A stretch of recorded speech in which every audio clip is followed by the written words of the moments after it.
Alright, so moving on to the second part where I changed the oxygen sensor, bank 1 sensor 1. Looks like this basically, but right now we can't really see it. It's down the back here. The easiest way to get to it, it's not particularly easy even when you have moved it, you'll see, but makes life a lot easier if you get this bar off the top bar or whatever they call them, I think right now. What I did was to get that bar off, the easiest way is to undo the 13 mils that are on the edge. So you leave these big bolts at the top, undo the two 13 mils there, and then you're left with the mount on the top for the torque rod. You put 18 mil spanner and 18 mil socket. I'm going to undo that and then simply lift that out of the way.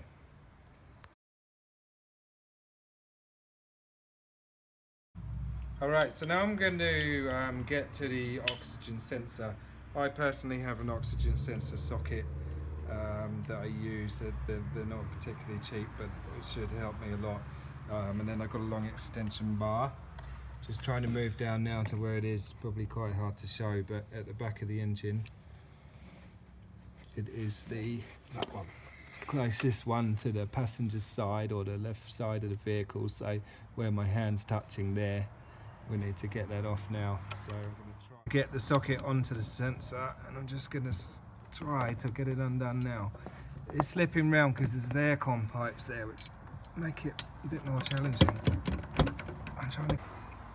So I've got the sensor out. There's a bit of a struggle with that deep socket. I forgot this is also another method you can use, which is a 22 mil crow's foot socket, which I've got on a wobbly with a 3/8 drive because there's less obstacles for it to hit, obviously, because it's a bit slimmer. So that's another option if you don't have a proper oxygen sensor socket. 22 mil is standard size for pretty much every oxygen sensor. Alright, so using the crow's foot socket now, tightening it up. They don't have to be crazy tight, obviously they're tight coming out because they've been rusted in an exhaust for lots of years.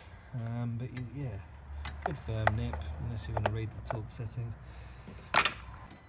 Alright, so that top rod is back on.